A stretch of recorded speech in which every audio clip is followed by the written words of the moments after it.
Telling me the name of the police department and then walk me through what happened in the incident.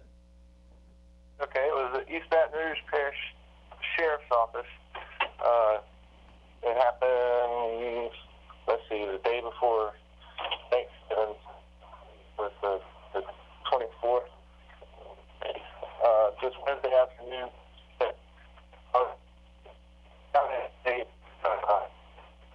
Okay. Okay, you said it happened the day before Thanksgiving? Uh, yeah, the day before Thanksgiving. Okay. And what were you doing at that time? You were driving on the highway? Yeah, I was on the interstate. I was about to make an exit on Segan Lane, and that's an exit to the right. You have to get off on the right. So I was driving in the right hand lane, about to make that exit. Okay.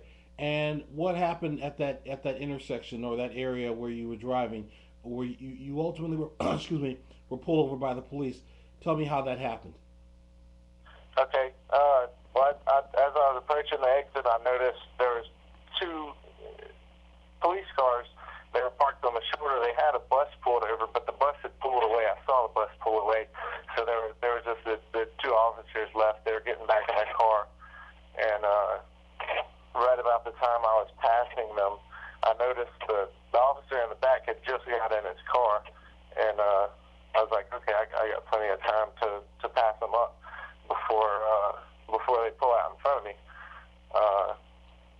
So I was getting closer and closer, and I noticed the officer in front.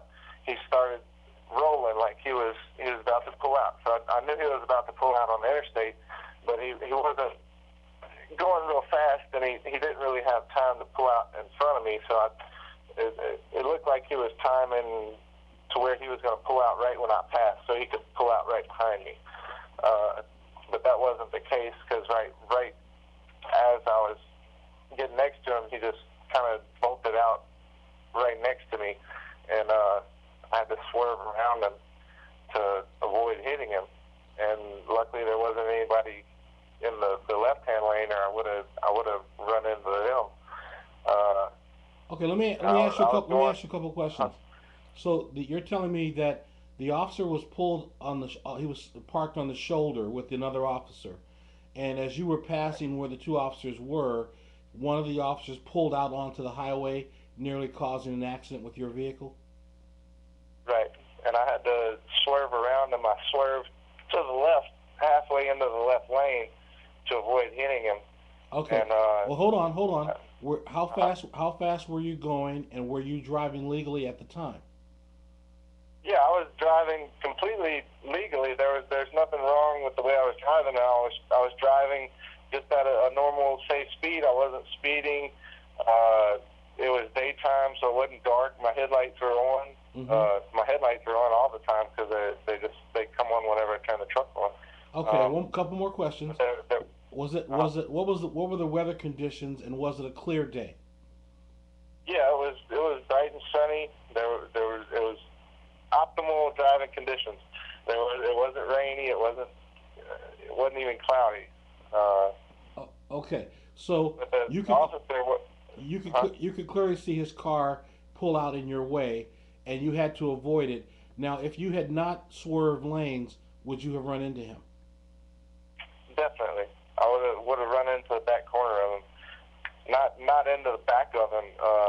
Like it was so close to where we probably would have sideswiped each other if I didn't swerve out the way. Okay, and was it noticeable as far as you could tell to the people, like for him, that you had to go around him? Could he see you go around him? Oh yeah, he saw me go around him. I honked my horn at him, and later on, after he pulled me over, he apologized for pulling out in front of me. Okay. Now, He so let me just continue with the story. At some point, he uh, pulled you over. How did he pull you over? And tell me what happened. Walk me through the sequence of events after you swerved around him. okay. What happened? Okay, well, I swerved around him and honked my horn, but then I had to swerve back into my lane, because I was about to make an exit. I had my blinker on to make an exit, so I had to swerve completely around the officer, and then get back in front of him, so I can make the exit. That's how close they were parked to the exit. So I guess it seemed like I was cutting him off, but I was just getting back in my lane. I never really exited my lane. I only went halfway into the other lane to avoid hitting the officer. Then I got back to my lane and made the exit.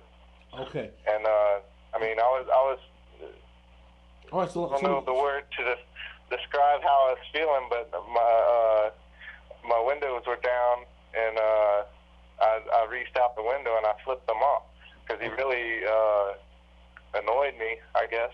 It's not the best word for it, but I felt like he almost caused an accident and caused me to get in a wreck. So I was mad, and I flipped them off to express how I was feeling. I think he should have expected me to do that. Okay. Then after I did that, he got behind me and turned his lights on, like he was going to pull me over. So I pulled over to the side. Okay. So you basically gave him the finger. Did you do anything else other than that? Did you throw anything at him? Did you slam on your brakes? No. Okay. So all you had done was kept driving like I normally was. Okay. So all you had done was give the officer the finger, and he then activated his lights to pull you over? Yeah. Okay. So now where did you get pulled over, and what did he say to you when he walked up to the car?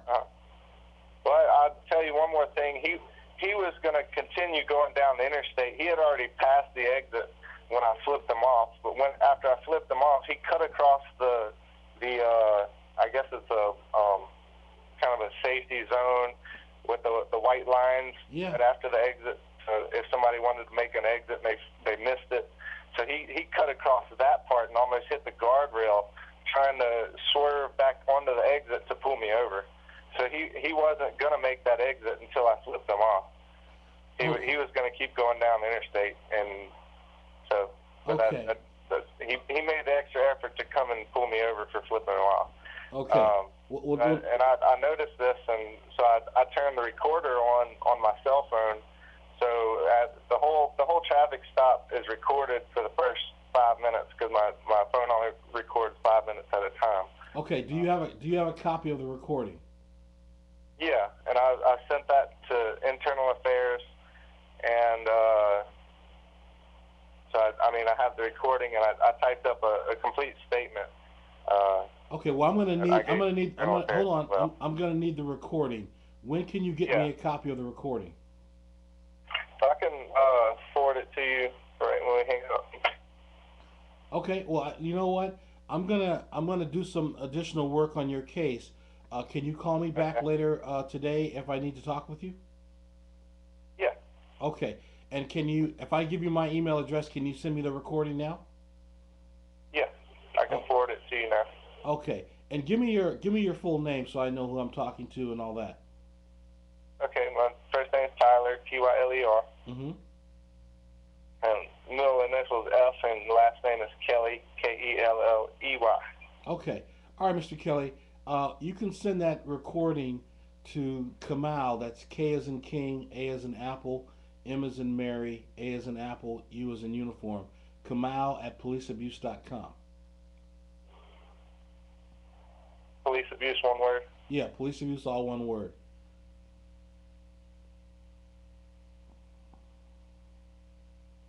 Okay. And you can either reply to the email address you get, because I get it all on my cell phone. Okay, great. All right, what I'm going to do... And this is my cell phone that you have. Okay, what I'm going to do is I'm going to listen to your recording. I will call you back later today and schedule a second interview, and then I want to contact the police department. Now, did they do an investigation and find the officer innocent? He wouldn't tell me. He said they cannot release that information. It's all in the department. It's basically kept a secret. Nobody can see the outcome of internal affairs. Wait a minute. And, so hold it. You filed a complaint, and they told you that they weren't even going to tell you whether he was found disciplined or not guilty. Yeah, I was speaking with Captain Danny McAllister. He's the captain of internal affairs. He said he's been doing it for 15 years. He was all helpful at first, but then towards the end, I called to see